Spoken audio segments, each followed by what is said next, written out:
Hello दोस्तों, स्वागत है आपका हमारे यूट्यूब चैनल कैन पॉइंट पर। दोस्तों, NISM series 8 equity derivative certification examination से जुड़ी हुई है हमारी दूसरी सीरीज़। और आज हम देखने वाले हैं chapter 6 trading mechanism MCQs part 2।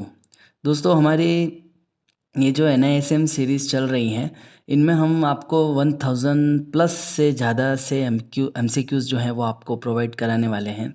तो वीडियो को देखते रहें। अगर आपको NISM सीरीज़ 8 का सर्टिफिकेशन आसानी से क्रैक करना है, आसानी से क्लियर करना है, तो ये हमारे वीडियो आपके लिए रामबाण की तरह उपयोगी होंगे।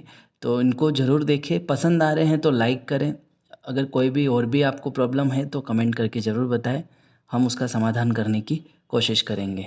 तो शुरू करते हैं आज के इस टॉपिक को, chapter 6 trading mechanism.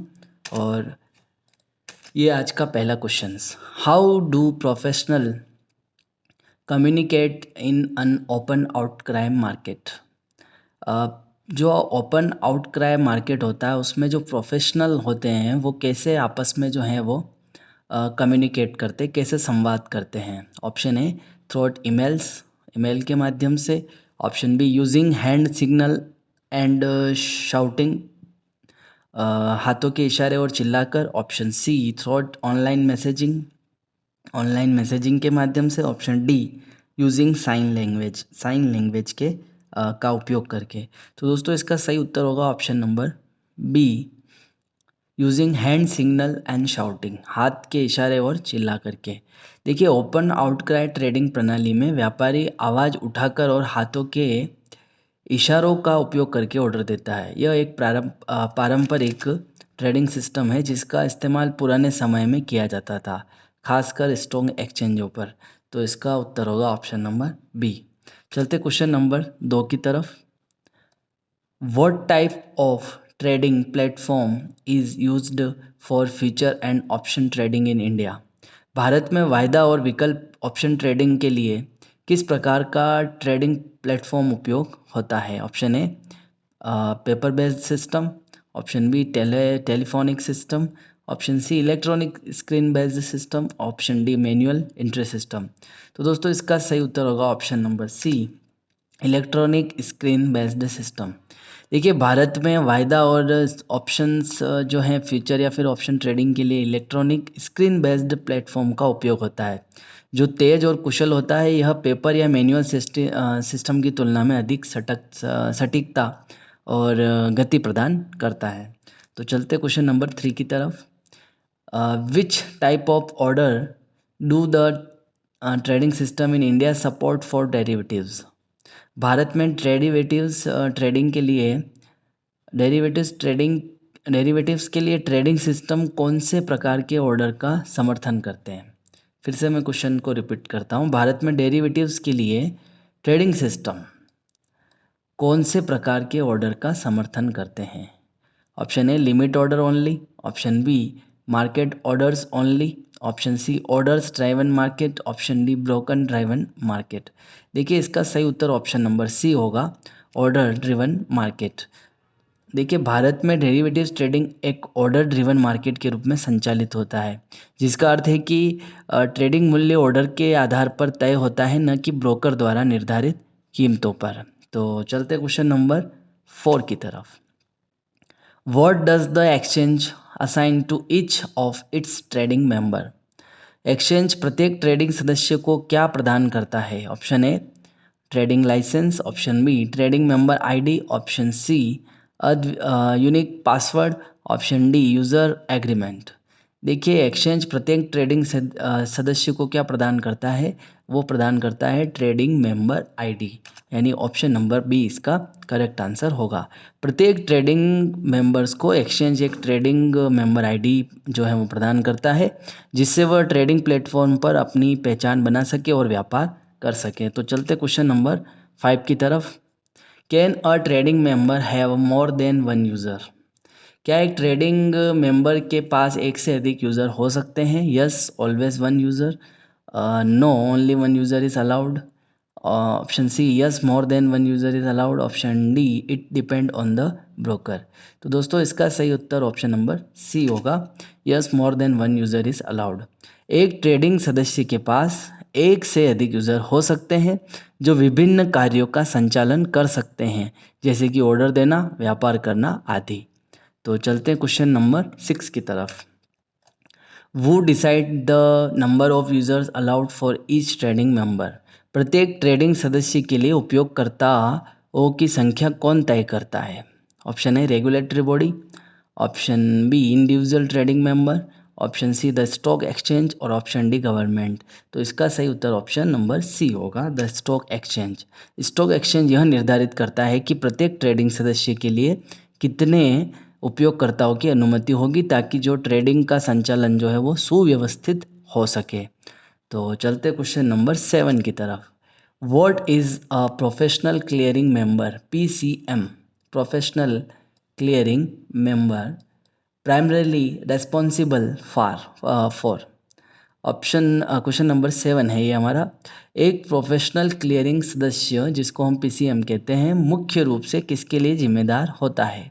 Option A clearing trades of other trading member, अन्य ट्रेडिंग सदस्यों के ट्रेडिंग क्लियरिंग ट्रेड्स ट्रेड को क्लियर करना। Option B clearing trade of their associate trading member and institutional client, अपने सहयोगी ट्रेडिंग सदस्य और संस्थागत ग्राहकों के व्यापार को क्लियर करना। Option C being a trading member of the exchange, exchange का ट्रेडिंग सदस्य होना। Option D only clearing trades for custodial participant. देखिए, एक प्रोफेशनल क्लियरिंग जो मेंबर होता है वो मुख्य रूप से किसके लिए जिम्मेदार होता है? Option number B clearing trade of their associate trading member and institutional client, अपने सहयोगी ट्रेडिंग सदस्य और संस्थागत ग्राहकों के व्यापार को क्लियर करना। ऑप्शन नंबर बी इसका सही उत्तर होगा। चलते क्वेश्चन नंबर 8 की तरफ। वो typically becomes a professional clearing member, PCM। आमतौर पर प्रोफेशनल क्लियरिंग मेंबर कौन बनता है? PCM जो है वो कौन बनता है? Option A individual investor, option B brokers, option C bank और custodians, option D trading members only. देखिए, आमतौर पर प्रोफेशनल क्लियरिंग मेंबर कौन बनता है? वो बनता है बैंक और कस्टोडियंस। देखिए, प्रोफेशनल क्लियरिंग सदस्य आमतौर पर बैंक और कस्टोडियन होते हैं, जो अपने ग्राहकों के व्यापार को संसाधित करते हैं और क्लियरिंग सेवाएं प्रदान करते हैं। तो चलते क्वेश्चन नंबर 9 की तरफ। What is a self clearing member, SCM? एक सेल्फ क्लियरिंग सदस्य SCM क्या होता है? Option A a clearing member वो clears trade for all trading member, एक क्लियरिंग सदस्य जो सभी ट्रेडिंग सदस्यों के लिए व्यापार क्लियर करता है। Option B a trading member वो clear only their proprietary trades and client trades, एक ट्रेडिंग सदस्य जो केवल अपने स्वामित्व वाले और ग्राहकों के व्यापार को क्लियर करता है। ऑप्शन सी अ मेंबर्स वो clear trade for custodial participants only, एक सदस्य जो केवल कस्टोडियल पार्टिसिपेंट्स के लिए जो है वो ट्रेड क्लियर करता है। Option D a professional clearing member, एक प्रोफेशनल क्लियरिंग सदस्य। देखिए, एक सेल्फ क्लियरिंग सदस्य क्या होता है? वो होता है ऑप्शन नंबर बी इसका करेक्ट आंसर होगा, अ ट्रेडिंग मेंबर वो clears only their proprietary trades and client trades, एक ट्रेडिंग सदस्य जो अपने केवल अपने स्वामित्व वाले और ग्राहकों के ट्रेड को जो है वो क्लियर करता है। तो ये इसका करेक्ट आंसर होगा ऑप्शन नंबर बी। चलते हैं क्वेश्चन नंबर 10 की तरफ। What are the custodian SEBI required for extended trading hours in the equity derivative segment?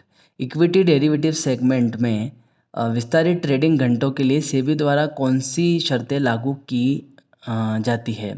Option A only that exchange have proper lighting, केवल यह कि एक्सचेंज में उचित रोशनी होनी चाहिए। Option B exchange must have risk management system and infrastructure in place, exchange में जोखिम प्रबंधन प्रणाली और बुनियादी ढांचा स्थापित होना चाहिए। Option number C trader must have special licenses, trader व्यापारियों के पास जो है वो विशेष लाइसेंस होना चाहिए। Option number D trading hour must be approved by the government, trading घंटे सरकार द्वारा स्वीकृत होने चाहिए। तो इसका correct answer option number B होगा, एक्सचेंज में जोखिम प्रबंधन प्रणाली और बुनियादी ढांचा स्थापित होना चाहिए। सेबी यह तो बी इसका करेक्ट आंसर होगा। देखिए, सेबी यह सुनिश्चित करता है कि विस्तारित ट्रेडिंग घंटों के लिए एक्सचेंज के पास उपयुक्त जोखिम प्रबंधन प्रणाली और बुनियादी ढांचा हो, ताकि ट्रेडिंग का संचालन सुरक्षित और प्रभावी ढंग से हो सके। देखिए इसी कड़ी में अभी आप करंट में देखते हैं कि कभी कभी जो सेबी जो है वो सैटरडे को स्पेशल ट्रेडिंग आवर रखता है, जिसमें रिस्क मैनेजमेंट को देखा जाता है कि कभी ऐसा कोई डिज़ास्टर होता है तो उसमें हम जो है रेडी रहें। इसके लिए सेबी सैटरडे को भी स्पेशल जो है वो ट्रेडिंग कभी कभी बीच में रखता है। तो चलते क्वेश्चन नंबर 11 की तरफ। Who hold the highest level in the trading firms user hierarchy. Option number A branch manager, option B dealer, option C corporate प्रबंधक, ऑप्शन डी सीनियर डीलर। तो दोस्तों इसका सही उत्तर होगा option number C corporate manager. देखिए corporate प्रबंधक trading firm की यूज़र हायरार्की में सबसे उच्च स्तर का व्यक्ति होता है जो पूरी फर्म के व्यापारिक संचालन का प्रबंधन करता है।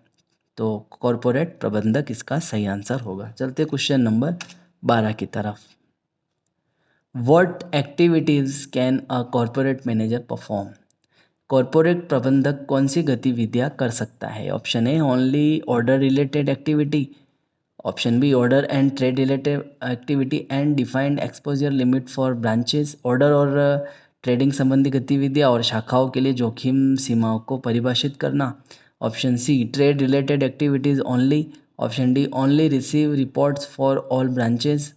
तो दोस्तों इसका करेक्ट आंसर होगा option number B order and trade related activity and defined exposure limit for branches. Order और व्यापार संबंधी गतिविधियां और शाखाओं के लिए जोखिम सीमा को परिभाषित करना। देखिए कॉरपोरेट प्रबंधक ऑर्डर और ट्रेडिंग से संबंधित सभी कार्य कर सकता है, साथ ही शाखाओं के लिए जोखिम सीमा को भी निर्धारित करता है जिससे व्यापार सुचारू रूप से संचालित होता है। तो चलते क्वेश्चन नंबर 13 की तरफ। What type of agreement must be executed between a client and broker? Client और ब्रोकर के बीच किस प्रकार का समझौता निष्पादित किया जाना चाहिए। ऑप्शन ए वर्बल एग्रीमेंट मौखिक समझौता, option B return contract agreement, option C client broker agreement और ऑप्शन डी ईमेल एग्रीमेंट। देखिए इसका सही उत्तर होगा option number C client broker agreement.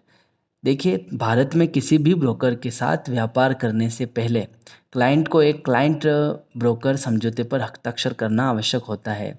यह लिखित समझौता होता है जिसमें ब्रोकर और क्लाइंट के बीच की शर्तें और जिम्मेदारियां जो है निर्धारित की जाती है। तो इसका करेक्ट आंसर होगा option number C client broker agreement. चलते क्वेश्चन नंबर 14 की तरफ। Which of the following is not a responsibility of a trading member. निम्नलिखित में से कौन सा कार्य ट्रेडिंग मेंबर की जिम्मेदारी नहीं है। Option A timely execution of order given by client, option B collection of adequate margin, option C maintaining client portfolio, option D resolving client complaint. देखिए निम्नलिखित में से कौन सा कार्य ट्रेडिंग सदस्यों की जिम्मेदारी नहीं है। तो इसका आंसर होगा option number C maintaining client portfolio. देखिए ट्रेडिंग सदस्यों का मुख्य कार्य क्या होता है। ग्राहकों के ऑर्डर निष्पादित करना और समय पर मार्जिन का संग्रहण करना। ग्राहक के पोर्टफोलियो का प्रबंधन ब्रोकर की जिम्मेदारी नहीं है। यह निवेश जो होती है वो सलाहकार या पोर्टफोलियो प्रबंधक का काम होता है, पोर्टफोलियो मैनेजर का काम होता है। तो चलते क्वेश्चन नंबर 15 की तरफ। What is a day order. एक डे ऑर्डर क्या है। ऑप्शन ए एक ऑर्डर जो सप्ताह के अंत तक वैध रहता है, option B an order valid for a single day on which it is entered, option C an order valid for the entire month, option D an order that carries over to the next day if not executed. तो इसका correct answer होगा option number B an order valid for a single day on which it is entered. देखिए day order वह होता है जो केवल उस दिन के लिए मान्य होता है जिस दिन उसे डाला गया हो। यदि वह उस ऑर्डर उस दिन निष्पादित नहीं होता है तो उसे वह जो है स्वतः समाप्त हो जाता है, ऑटोमेटिक कैंसिल हो जाता है। तो चलते क्वेश्चन नंबर 16 की तरफ। What is a market order. Market order जो है वो क्या है। एक मार्केट ऑर्डर क्या है। An order to buy or sell a contract at the best bid offer price currently available। एक ऑर्डर जो सबसे अच्छी बेस्ट बिड प्राइस हो या फिर ऑफर मूल्य पर कॉन्ट्रैक्ट खरीदने या बेचने के लिए होता है। Option B, an order to buy और sell at a specified price, एक ऑर्डर जो निर्दिष्ट मूल्य पर खरीदने या बेचने के लिए होता है। Option C, an order that does not get executed until the end of the trading day, एक ऑर्डर जो ट्रेडिंग दिन के अंत तक निष्पादित नहीं होता। Option D, an order that cancels immediately if not matched, एक ऑर्डर जो तुरंत रद्द हो जाता है अगर मेल नहीं खाता। तो दोस्तों इसका correct answer option number A होगा, एन ऑर्डर टू बाय और sell a contract at the best bid offer price currently available. देखिए, मार्केट ऑर्डर वह ऑर्डर होता है जिसमें बाज़ार में उपलब्ध सबसे अच्छी बिड या फिर ऑफर पर तुरंत निष्पादित किया जाता है, चाहे वह खरीदने या बेचने के लिए हो। तो इसी को हम मार्केट ऑर्डर कहते हैं, और ये सबसे फास्ट जो है वो एग्जीक्यूट होता है, ये आपको ध्यान रखना है। चलते क्वेश्चन नंबर 17 पर। Which order type does not specify the price at the time of placing the order, किस प्रकार का ऑर्डर डालते समय मूल्य निर्दिष्ट नहीं करता है? Limit order, market order, stop loss order या फिर डे ऑर्डर। तो इसका करेक्ट आंसर होगा option number B, market order. देखिए, मार्केट ऑर्डर में ट्रांजैक्शन का मूल्य उस समय बाजार में उपलब्ध सर्वोत्तम अ, जो बिड होती है या फिर ऑफर पर आधारित होता है, इसमें मूल्य निर्दिष्ट नहीं किया जाता है। तो चलते हैं क्वेश्चन नंबर 18 की तरफ। What is a stop loss order, एक स्टॉप लॉस ऑर्डर क्या है? Option A, an order to buy और sell a contract at the current market price, एक ऑर्डर जो वर्तमान बाजार मूल्य पर अनुबंध खरीदने बेचने के लिए होता है। Option B, an order that gets executed immediately, एक ऑर्डर जो तुरंत निष्पादित हो जाता है। Option C, an order to buy और sell a security once the price reach a trigger price, एक ऑर्डर जो तब निष्पादित होता है जब मूल्य एक ट्रिगर मूल्य तक पहुंच जाता है। Option D, an order that gets cancelled if not executed within a day, एक ऑर्डर जो एक दिन के भीतर निष्पादित नहीं होने पर रद्द हो जाता है। तो इसका correct answer option number C होगा, एक ऑर्डर जो तब निष्पादित होता है जब मूल्य एक ट्रिगर मूल्य तक पहुंच जाता है। देखिए, स्टॉप लॉस ऑर्डर तब निष्पादित होता है जब किसी संपत्ति की कीमत एक पूर्व निर्धारित ट्रिगर मूल्य तक पहुंचती है। इसका उपयोग जोखिम प्रबंधन के लिए किया जाता है ताकि नुकसान से बचा जा सके। तो स्टॉप लॉस के बारे में आप जानते ही होंगे। यहाँ पर हालांकि थोड़ी लैंग्वेज जो है आपको डिफ़िकल्ट लग सकती है, लेकिन स्टॉप लॉस के बारे में आप सभी को पता है स्टॉप लॉस क्या होता है। बड़े लॉस से हम बच सकते हैं, बड़े नुकसान से, इसी के लिए हम जो है स्टॉप लॉस ऑर्डर का यूज़ करते हैं। तो चलते क्वेश्चन नंबर 19 की तरफ। What happens to order when they are received on the F&O platform, एक F&O प्लेटफॉर्म पर ऑर्डर प्राप्त होने पर क्या होता है? Option A, they are matched immediately. Option B, they are stored indefinitely. Option C, they are time stamped and process for potential match. Option D, they are proceed manually.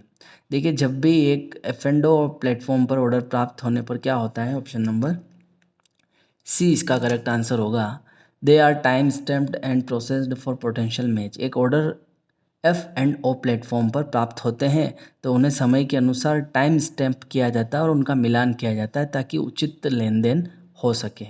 चलते question number 20 की तरफ। How are order stored if they do not find a match immediately, यदि order को तुरंत मिलान नहीं मिलता है तो उन्हें कैसे संग्रहित किया जाता है? Option A, randomly. Option B, by broker ID. Option C, by price time priority. Option D, by order size. तो इसका करेक्ट आंसर होगा option number C, by price time priority. देखिए, यदि ऑर्डर को तुरंत मिलान नहीं मिलता है तो उन्हें मूल्य और टाइम की प्राथमिकता के आधार पर संग्रहित किया जाता है। इसका अर्थ है कि पहले वह ऑर्डर निष्पादित किया जाएगा जो पहले दर्ज हुआ है और उसका मूल्य अधिक हो। तो चलते क्वेश्चन नंबर 21 की तरफ। Which order will match first with a sell order, क्या पूछा जा रहा है कि कौन सा ऑर्डर सबसे पहले एक सेल ऑर्डर से मेल खाएगा? Option A, the oldest buy order. Option B, the buy order with the highest price. Option C, the buy order with the lowest price. Option D, the buy order with the largest volume. तो इसका correct answer होगा option number B, the buy order with the highest price. देखिए, sell order के साथ सबसे पहले वह by order mail खाता है जिसका मूल्य सबसे अधिक हो। यह सुनिश्चित करता है कि विक्रेता को सबसे अच्छा सौदा मिले। तो इसका आंसर ऑप्शन बी होगा। चलते क्वेश्चन नंबर 22 की तरफ। Which window provides a summary of market activities for future and option. Future और ऑप्शंस के लिए बाजार गतिविधियों का सारांश कौन सी विंडो प्रदान करती है? Option A title bar, option B market watch window, option C inquiry window, option D ticker window of future and option market. देखिए डी इसका करेक्ट आंसर होगा, ticker window of future and option. देखिए ticker window of future and option market में गतिविधियों का सारांश दिखाती है, जिसमें लेन देन की कीमतें और ट्रेडिंग वॉल्यूम जैसी जानकारी शामिल होती है। तो चलते हैं क्वेश्चन नंबर 23 की तरफ। Where can a trader find specific order and trade related information on the work station. व्यापारी जो हैं ट्रेडर जो हैं वो वर्क स्टेशन पर ऑर्डर और ट्रेड से संबंधित विभिन्न जानकारी कहाँ प्राप्त कर सकता है? Option A market watch window, option B snap quoter, option C order trade window और option D system message window. देखिए इसका सही उत्तर होगा option number C order trade window. एक जो ट्रेडर है वो ऑर्डर और ट्रेडिंग से संबंधित विशिष्ट जानकारी ऑर्डर ट्रेड विंडो में देख सकता है, जो उसे व्यापार की स्थिति को समझने में मदद करती है। तो चलते क्वेश्चन नंबर 24 की तरफ। What must trading member identify when entering orders on the trading system? Trading system में ऑर्डर दर्ज करते समय ट्रेडिंग सदस्य को क्या पहचानना चाहिए? Option A the market watch window, option B tool bar, option C order as proprietary और client, option D the inquiry window. तो इसका सही उत्तर होगा option number C orders as proprietary और क्लाइंट। देखिए ट्रेडिंग मेंबर को यह पहचानना होता है कि ऑर्डर स्वामित्व का है यानी स्वयं का है या किसी ग्राहक का, ताकि इसे सही तरीके से दर्ज कर सके और ट्रेड किया जा सके। तो क्वेश्चन नंबर 24 आपको समझ आ चुका होगा। तो दोस्तों चलते हैं क्वेश्चन नंबर 25 की तरफ। From which group of stock are the eligible stock for derivatives trading chosen? Option A top 100 stock, option B top 200 stock, option C top 500 stock, option D all listed stock. तो इसका आंसर आपको show हो रहा है option number C top 500 stock. Derivatives trading के लिए योग्य जो बेस्ट स्टॉक होते हैं किस समूह से चुने जाते हैं? आपके टॉप 500 स्टॉक। डेरिवेटिव्स ट्रेडिंग के लिए स्टॉक को जो टॉप के 500 सूचीबद्ध कंपनियों से चुना जाता है। यह कंपनियां उनके मार्केट कैपिटलाइजेशन और लिक्विडिटी पर आधारित होती है। तो चलते हैं क्वेश्चन नंबर 26 की तरफ। What is the minimum median quarter sigma order size MQSOS for a stock to be eligible for derivatives trading? Derivatives trading के लिए किसी स्टॉक को पात्र होने के लिए न्यूनतम median quarter sigma order size कितना होना चाहिए? Option A 10 lakh, option B 25 lakh, option C 50 lakh, option D 75 lakh. तो इसका करेक्ट आंसर होगा ऑप्शन नंबर बी 25 लाख। देखिए डेरिवेटिव ट्रेडिंग के लिए स्टॉक का न्यूनतम MQSOS जो है वो 25 लाख रुपए होना चाहिए। इसका मतलब है कि उस स्टॉक में पर्याप्त ट्रेडिंग एक्टिविटी और ऑर्डर साइज होनी चाहिए। तो चलते हैं क्वेश्चन नंबर 27 की तरफ। What is the minimum market wide position limit MWPL required for a stock to be eligible for derivatives trading? Derivatives trading के लिए किसी स्टॉक के लिए आवश्यक न्यूनतम मार्केट वाइड पोजीशन लिमिट क्या है? MWPL क्या है? Option A 100 crore, option B 200 crore, option C 500 crore, option D 1000 crore. तो इसका correct answer option number C होगा 500 करोड़। देखिए किसी स्टॉक को डेरिवेटिव्स ट्रेडिंग के लिए योग्य होने के लिए उसकी कुल मार्केट वाइड पोजीशन लिमिट कम से कम 500 करोड़ रुपए होनी चाहिए, जिससे बाजार में उसकी लिक्विडिटी पर्याप्त हो। तो MWPL कम से कम कितना होना चाहिए? 500 करोड़, जबकि MQSOS जो है वो 25 लाख होना चाहिए। तो चलते हैं क्वेश्चन नंबर 28 की तरफ। How often must the exchange check if the index continues to meet the eligible criteria? Exchange को कितनी बार यह जांचना चाहिए कि इंडेक्स पात्रता मानदंडों को पूरा कर रहा है या नहीं? Option A daily, option B weekly, option C monthly, option D quarterly. तो इसका करेक्ट आंसर होगा option number C monthly. Exchange जो है मासिक रूप से यह सुनिश्चित करता है कि इंडेक्स जो है वो आपकी पात्रता या जो मानदंडों को पूरा कर रहा है या नहीं, एलिजिबिलिटी क्राइटेरिया को पूरा कर रहा है नहीं, ताकि डेरिवेटिव्स ट्रेडिंग में भाग लेने के लिए इंडेक्स को योग्य बनाए रखा जा सके। इस वजह से आप देखते हो कि हर महीने जब ये चेकिंग होती है तो कई बार कोई स्टॉक जो है वो आपके ऑप्शन उससे जो इंडेक्स जो होता है उससे उसको बाहर निकाला जाता है और उसमें डेरिवेटिव्स ट्रेडिंग जो है वो उसमें बंद हो जाती है, फिर बैन में चला जाता है। तो चलते क्वेश्चन नंबर 29 की तरफ। What happens if an index fails to meet the eligibility criteria for 3 consecutive month? यदि कोई इंडेक्स लगातार 3 महीनों तक पात्रता मानदंडों को पूरा करने में विफल रहता है तो क्या होता है? Option A, it is immediately removed from trading, उसे तुरंत ट्रेडिंग से हटा दिया जाता है। Option B, no fresh contract are issued, नए अनुबंध जारी नहीं किए जाते। Option C, existing contract are cancelled, मौजूदा अनुबंध रद्द कर दिए जाते हैं। Option D, trading continues as usual, trading सामान्य रूप से जारी रहती है। तो इसका correct answer option number B होगा, no fresh contract are issued.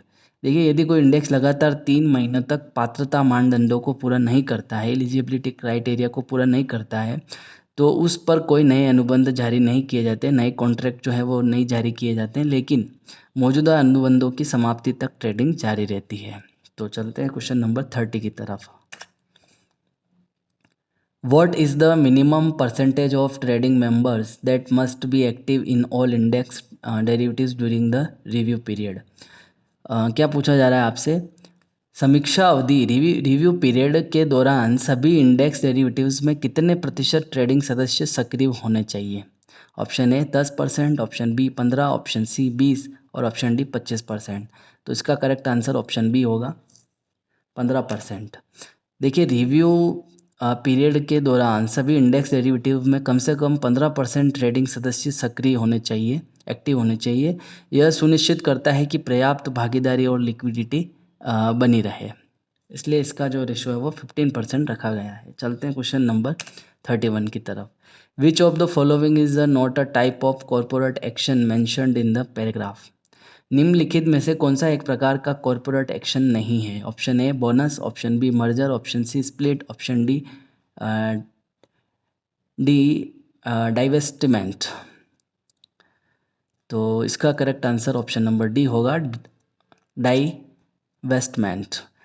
देखिए, बोनस, मर्जर और स्प्लिट कॉर्पोरेट एक्शन के प्रकार है जो शेयरधारकों को प्रभावित करते हैं।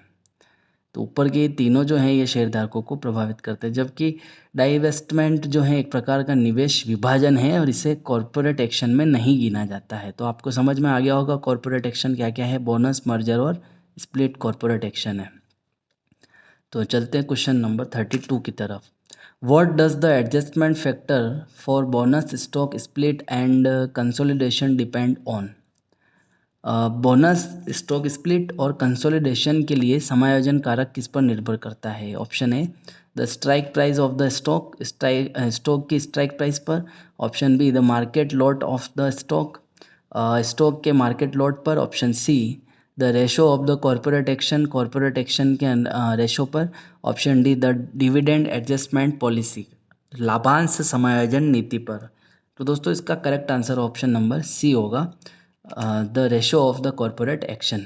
देखिए, बोनस, स्टॉक स्प्लिट और कंसोलिडेशन के लिए समायोजन कारक कॉर्पोरेट एक्शंस के अनुपात पर निर्भर करता है। उदाहरण के लिए मान लीजिए 2:1 जो है बोनस इशू में समायोजन इस अनुपात के अनुसार किया जाता है। तो ये आपको समझ आ चुका होगा। चलिए क्वेश्चन नंबर 33 की तरफ चलते हैं। How is the new strike price determined after a stock split? क्या पूछा जा रहा है आपसे कि स्टॉक स्प्लिट के बाद नया स्ट्राइक प्राइस कैसे निर्धारित किया जाता है? Option A it remains the same as the old strike price, यह पुराने स्ट्राइक प्राइस के समान रहता है। Option B it is adjusted by dividing the old strike price by the adjustment factor. Option C it is adjusted by multiplying the old stock price by the adjustment factor. Option D it is set based on market demand. तो इसका correct answer option B होगा, it is adjusted by dividing the old stock price by the adjustment factor. तो B इसका correct answer होगा। देखिए, stock split के बाद strike price को समायोजन कारक के अनुसार पुराने स्ट्राइक प्राइस को विभाजित करके समायोजित किया जाता है ताकि ट्रेडिंग में संतुलन बना रहे। तो चलते क्वेश्चन नंबर 34 की तरफ। When determining if a dividend is extra ordinary which price of the underlying stock is considered. असाधारण लाभांश का निर्धारण करते समय किस दिन की स्टॉक की कीमत पर विचार किया जाता है। Option A opening price on the announcement date, option B closing price on the announcement date, option C closing price on the day previous to the announcement date और option D average price over the last trading week. तो इसका सही उत्तर option number C होगा, closing price on the day previous to the announcement date. घोषणा तिथि से एक दिन पहले का समापन मूल्य। मान लीजिए आज डिविडेंड जो है वो आपके घोषित हो रहा है, तो एक दिन पहले जो आपकी प्राइस थी, क्लोजिंग प्राइस, वो उसको जो है उस पर विचार किया जाता है। देखिए, असाधारण डिविडेंड जो होता है, एक्स्ट्रा ऑर्डिनरी डिविडेंड जिसको हम कहते हैं, का निर्धारण करते समय उस दिन से एक दिन पहले के समापन मूल्य पर विचार किया जाता है जिस दिन लाभांश की घोषणा की जाती है। तो चलते क्वेश्चन नंबर 35 की तरफ। What happens to exciting strike price of option contract when an extraordinary dividend is declared?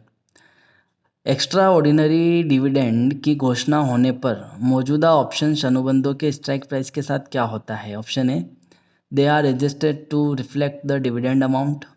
Option B, they remain unchanged. Option C, they are adjusted to a higher strike price. Option D, they are adjusted to a lower strike price. तो इसका correct answer option number A होगा, they are adjusted to reflect the dividend amount. उन्हें लाभांश राशि को दर्शाने के लिए समायोजित किया जाता है। देखिए, जब एक्स्ट्रा ऑर्डिनरी जो डिविडेंड है की घोषणा की जाती है तो मौजूदा जो ऑप्शंस स्ट्राइक होती है या फिर जो कॉन्ट्रैक्ट होते हैं उनकी जो स्ट्राइक प्राइस को समायोजित किया जाता है ताकि लाभांश के प्रभाव को दर्शाया जा सके। तो चलते क्वेश्चन नंबर 36 की तरफ।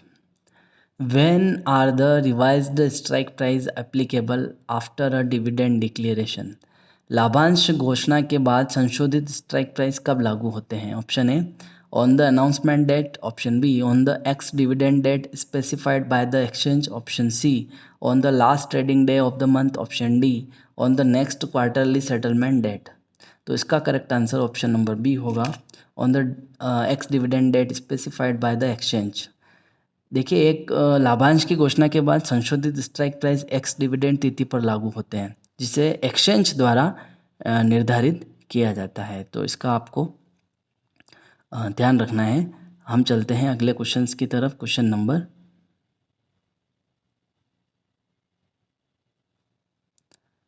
Number 37। How are unexpired Question number 37.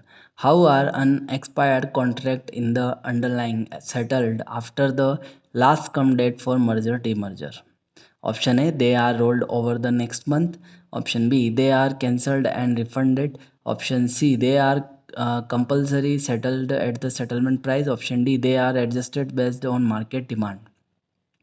देखिए, लाभांश घोषित होने के बाद संशोधित स्ट्राइक प्राइस उस दिन से लागू माफ़ कीजिएगा, क्वेश्चन नंबर 37 है। Question number 37। How are unexpired contract in the underlying settled after the last cum date for merger demerger? Option A, they are rolled over the next month. Option B, they are cancelled and refund. Option C, they are compulsory settled at the settlement price. Option D, they are adjusted based on market demand. तो देखिए, इसका correct answer option number C होगा, they are compulsory settled at the settlement price. देखिए, किसी विलय विभाजन की अंतिम तिथि के बाद, मर्जर डीमर्जर की बात की गई है, अंतिम तिथि के बाद जो अनुबंध अभी समाप्त नहीं हुए उन्हें अनिवार्य रूप से निपटान मूल्य पर निपटाया जाता है। ऐसे सेटलमेंट प्राइस पर उनको क्लोज किया जाता है। इसका मतलब है कि इन अनुबंधों का स्वचालित निपटान किया जाता है ताकि बाजार में संतुलन बना रहे और कॉन्ट्रैक्ट का कोई भी बकाया ना हो। तो ऑप्शन नंबर सी इसका करेक्ट आंसर होगा। चलते क्वेश्चन नंबर 38 की तरफ। What is the settlement price for unexpired contract after a merger demerger? Option number A highest trading price on the last cum date, option B average trading price of the over the last month, option C last available closing price on the last cum date, option D opening price on the day after the last cum date. तो इसका correct answer होगा option number C last available closing price on the last cum date. देखिए merger demerger के बाद निपटान के लिए जो अनुबंध अभी समाप्त नहीं हुए हैं उनका जो निपटान मूल्य है उस दिन का अंतिम क्लोजिंग प्राइस जो कहते हैं हम जिसे, वही आपका लास्ट कम कहा जाता है, लास्ट कम डेट कहा जाता है। यह वह तारीख होती है जब तक स्टॉक या अनुबंध जो है विलय विभाजन से प्रभावित नहीं हुआ होता है। तो इसका correct answer option number C होगा। चलते क्वेश्चन नंबर 39 की तरफ। Who determine the expiration date for contract affected by a merger demerger. Option A board of director of the company, option B exchange clearing corporation, option C market participant, option D regulatory authorities.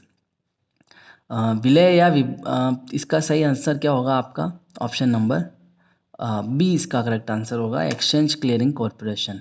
देखिए merger demerger से प्रभावित अनुबंधों को समाप्ति तिथि को stock exchange या clearing corporation तय करती है। यह संस्था तय करती है कि कब अनुबंध जो है समाप्त होगा, जिससे बाजार में जो है वो सही तरीके से निपटान जो प्रणाली है वो बनी रहे। तो इसका करेक्ट आंसर ऑप्शन बी होगा, एक्सचेंज और क्लियरिंग कॉरपोरेशन ये जो डिटरमाइन करते हैं। चलते क्वेश्चन नंबर 40 की तरफ। Which of the following is included in user charges in the equity derivatives market? Option A security transaction tax STT, option B goods and service tax GST, option C brokerage, option D SEBI turnover fees। तो इसका correct answer होगा आपके option number सी brokerage. देखिए equity derivatives market में उपयोगकर्ताओं से जो शुल्क लिए जाते हैं उनमें ब्रोकरेज शामिल होता है। ब्रोकरेज जो होता है वह शुल्क होता है जो ब्रोकर द्वारा खरीदी हुई बिक्री के लेन देन पर लिया जाता है। ये एक सामान्य खर्च होता है जो ट्रेडर्स को भुगतान करना पड़ता है। तो चलते क्वेश्चन नंबर 41 की तरफ। What determines the rate of brokerage in the equity derivatives market? Option A market volatility, option B type of security traded, option C additional service offered by the broker और option D SEBI regulation. तो इसका correct answer option number C होगा, additional services offered by the broker. देखिए derivatives equity derivatives market में जो है brokers की दर rate जो है इस बात पर निर्भर करती है कि ब्रोकर द्वारा कौन कौन सी अतिरिक्त सेवाएं एडिशनल सर्विसेज जो है प्रदान की जा रही है। अधिक सेवाएं प्रदान करने वाले ब्रोकर जो हैं अक्सर आपके हाई ब्रोकरेज जो है वो चार्ज करते हैं। तो इसका करेक्ट आंसर सी था आपके। चलते क्वेश्चन नंबर 42 की तरफ। Which government authority collect security transaction tax STT? Option A state government, option B central government, option C stock exchanges, option D SEBI. देखिए इसका करेक्ट आंसर होगा ऑप्शन नंबर बी। STT जो होता है सिक्योरिटी ट्रांजैक्शन टैक्स जो है वो central government जो है वो चार्ज करती है या फिर कलेक्ट करती है। तो ये आपको हमेशा ध्यान रखना है कि सिक्योरिटी ट्रांजैक्शन टैक्स STT की वसूली केंद्र सरकार द्वारा की जाती है। ये एक प्रकार का कर है जो शेयरों और अन्य प्रतिभूतियों के व्यापार पर लगाया जाता है और इसे सरकार द्वारा एकत्र किया जाता है। तो चलते क्वेश्चन नंबर 43 की तरफ। What is the STT rate applicable when selling an option in security? यहाँ पे आपसे पूछा गया है कि जब आप सेलिंग ऑप्शन को सेल करते हैं सिक्योरिटी मार्केट में तो आप पे STT कितना एप्लीकेबल होता है, STT की rate. Option A 0.0625%, option B 0.125%, option C 0.0125%, option D 0.25%। तो इसका करेक्ट आंसर होगा option number A 0.0625%। Option number A इसका करेक्ट आंसर होगा। जब कोई निवेशक प्रतिभूतियों में ऑप्शंस जो हैं वो बेचता है तो उस पर 0.0625% की दर से सिक्योरिटी ट्रांजैक्शन टैक्स जिसको STT बोलते हैं लागू होता है। यह कर केवल बिक्री के समय लिया जाता है। लेकिन आपसे मेरा एक क्वेश्चन है कि अभी करंट में STT क्या है जब अब सेल किया जाता है तब, क्योंकि ये जो है ये चेंज होता रहता है टाइम टू टाइम। तो अभी आपको बताना है क्योंकि अभी कुछ मंथ पहले गवर्नमेंट ने चेंज किया था इसको, तो आपको इसकी अभी करंट रेट क्या है परसेंटेज में, वो आपको कमेंट में बतानी है। तो चलते question number 44। What is the bid ask spread in trading? क्या पूछा गया है कि बिड आस्क स्प्रेड क्या है ट्रेडिंग के अंदर। Option A the difference between the highest and lowest trade price in a day. Option B the differences between the market price and the limit price. Option C the difference between the opening and closing price. Option D the difference between the buy and sell price in the order book. देखिए, trading में bid ask spread उस अंतर को दर्शाता है जो खरीद और बिक्री मूल्य के बीच होता है। तो इसका आंसर आपको पता चल गया होगा, option number D the difference between the buy and the sell price in the order book. इसी को हम क्या कहते हैं, बिड आस्क स्प्रेड। यह अंतर ऑर्डर बुक में दर्ज दोनों मूल्यों के बीच होता है और यह स्प्रेड जो है बाजार की तरलता और कीमतों पर असर डालता है। तो इसका करेक्ट आंसर ऑप्शन डी होगा। चलते क्वेश्चन नंबर 45 की तरफ। What variables does algorithmic trading take into account? Option A price, timing and volume. Option B brokerage rate and taxes. Option C economic policies and global event. Option D market volatility and investor sentiment. तो इसका correct answer होगा option number A price, timing and volume. Algorithm trading में trading के फैसले लेने के लिए मुख्य रूप से तीन जो फैक्टर हैं वो मेन रूप से इन पे ध्यान दिया जाता है। सबसे पहला होता है प्राइस यानी कीमत पे, दूसरा टाइमिंग यानी समय पे, और तीसरा होता है वॉल्यूम यानी मात्रा पे, ट्रेडिंग की मात्रा पे। तो ये तीन जो हैं, ये तीन तत्व आपके लिए बहुत ज़्यादा इंपॉर्टेंट होते हैं। ये ऑटोमेटेड सिस्टम इन कारकों को ध्यान में रखते हुए ऑर्डर निष्पादित करते हैं। तो इसका correct answer option number A होगा। चलते क्वेश्चन नंबर 46 की तरफ। What is the primary advantage of algorithmic trading? आपसे पूछा जा रहा है कि एल्गोरिदमिक ट्रेडिंग का प्राइमरी एडवांटेज क्या है। Option A lower transaction fee. Option B reduced execution speed. Option C emotional detachment in trading decision. Option D limited access to market data. तो इसका करेक्ट आंसर होगा option number C emotional detachment in trading decision. देखिए, algorithmic trading का मुख्य लाभ यह है कि इसमें ट्रेडिंग के फैसले भावनात्मक रूप से प्रभावित नहीं होते हैं। मानव ट्रेडर्स के विपरीत जो कभी कभी डर, लालच या अन्य भावनाओं के कारण गलत फैसले ले सकते हैं, एल्गोरिदमिक ठोस डेटा और गणितीय मॉडल पर आधारित होते हैं। इसमें अधिक सटीक और अनुशासित ट्रेडिंग होती है। तो इसका आंसर सी होगा। चलते क्वेश्चन नंबर 47 की तरफ। How does algorithmic trading affect order execution time compared to human trader? Option A slow down execution time. Option B does not affect execution time. Option C reduce overall time for order executions. Option D increase manual intervention. देखिए, algorithmic trading का मुख्य ये जो हमने देखा था कि algorithmic trading जो है मानव ट्रेडर्स की तुलना में क्या करती है, ऑर्डर निष्पादन का समय कम कर देती है। यानी ऑप्शन नंबर इसका सही सी होगा, reduce overall time for order execution. Algorithmic बहुत तेज़ी से काम करता है और सेकंड के भीतर ऑर्डर निष्पादित कर सकते हैं, जिसमें ट्रेडिंग प्रक्रिया अधिक कुशल और तेज हो सकती है। तो चलते क्वेश्चन नंबर 48 की तरफ। What is the high frequency trading HFT an offshoot of algo trading known for? Option A making long term investment. Option B trading at slow speed. Option B executing tens of thousands of trades per second. Option D focusing on fundamental analysis. तो देखिए, इसका जो correct answer होगा, high frequency trading की बात की गई, option number सी इसका करेक्ट आंसर होगा। हाई फ्रीक्वेंसी ट्रेडिंग HFT, इसके लिए क्या होगा, एल्गोरिदम ट्रेडिंग का एक हिस्सा है जिसे अत्यधिक तेज गति से व्यापार करने के लिए जाना जाता है। HFT में कुछ ही सेकंड में हजारों ट्रेड किए जाते हैं और इसका उद्देश्य बाजार की सबसे छोटी असमानताओं का लाभ उठाना होता है। तो इसका करेक्ट आंसर सी होगा। चलते क्वेश्चन नंबर 49 की तरफ। What does the expiry date signifying in the context of derivatives? Option A the date of listing on the stock exchange. Option B the date on which the contract was last traded. Option C the trade on which the contract expire. Option B the trade of corporate action affecting the contract. देखिए, ये इसका नहीं होगा, stock exchange जब listing होती है तो ये भी नहीं होगा, और कॉन्ट्रैक्ट वॉज लास्ट ट्रेड ये भी नहीं होगा। ऑप्शन होगा ये, ऑप्शन नंबर सी, इसका करेक्ट आंसर हो जाएगा option number C, the trade on which the contract expire. देखिए, डेरिवेटिव्स के संदर्भ में एक्सपायरी डेट वह तिथि होती है जब अनुबंध समाप्त हो जाता है। इस तारीख तक यदि अनुबंध का निपटान नहीं होता है तो इसे स्वचालित रूप से निपटा दिया जाता है। यह तिथि ट्रेडर्स के लिए बहुत महत्वपूर्ण होती है क्योंकि इस दिन के बाद अनुबंध का कोई मूल्य नहीं रहता है। तो चलते हैं क्वेश्चन नंबर 50 की तरफ। What does the term option type CE refer to in the context of option contract? क्या पूछा जा रहा है आपसे?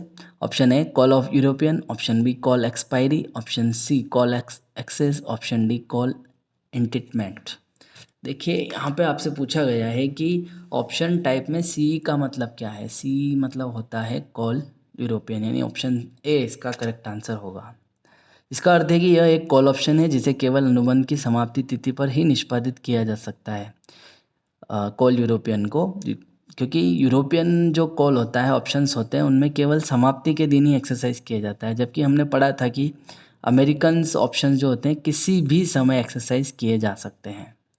तो आपको समझ आ चुका होगा। तो ये हमारा अंतिम क्वेश्चन था दोस्तों, क्वेश्चन नंबर 50। तो दोस्तों, ये हमारी चैप्टर 6 ट्रेडिंग मैकेनिज्म, चैप्टर 6 का एमसीक्यूज पार्ट 2 और सीरीज़ 2 ये हमारी चल रही हैं। जैसा कि पता है आपको कि हम 1000 से भी अधिक एमसीक्यूज आपके लिए लेकर आए हैं, जिससे आपकी ये जो एग्ज़ामिनेशन है सीरीज़ 8 का NISM का, ये आप बहुत ही ज़्यादा आसानी से इसको क्लियर कर सकते हैं। सारे ही एमसीक्यूज़ के जब आप वीडियो देखेंगे, सारी सीरीज़ जब आप देखेंगे, तो आप खुद जो है वो पता कर जाएंगे कि आपके लिए ये वीडियोस कितने ज़्यादा इम्पोर्टेंस है। तो दोस्तों, अगर वीडियो पसंद आ रहा है, वीडियो को लाइक करें। कुछ अगर प्रॉब्लम्स है आपको और भी किसी भी टॉपिक से रिलेटेड, किसी और सीरीज़ से रिलेटेड जिसके आप वीडियो चाहते हैं, तो आप कमेंट करके बताएं, हम वो भी ज़रूर आपके लिए लाएंगे। अभी तक चैनल को सब्सक्राइब नहीं किया है तो प्लीज़ चैनल को सब्सक्राइब करें और बने रहिए हमारे साथ। धन्यवाद।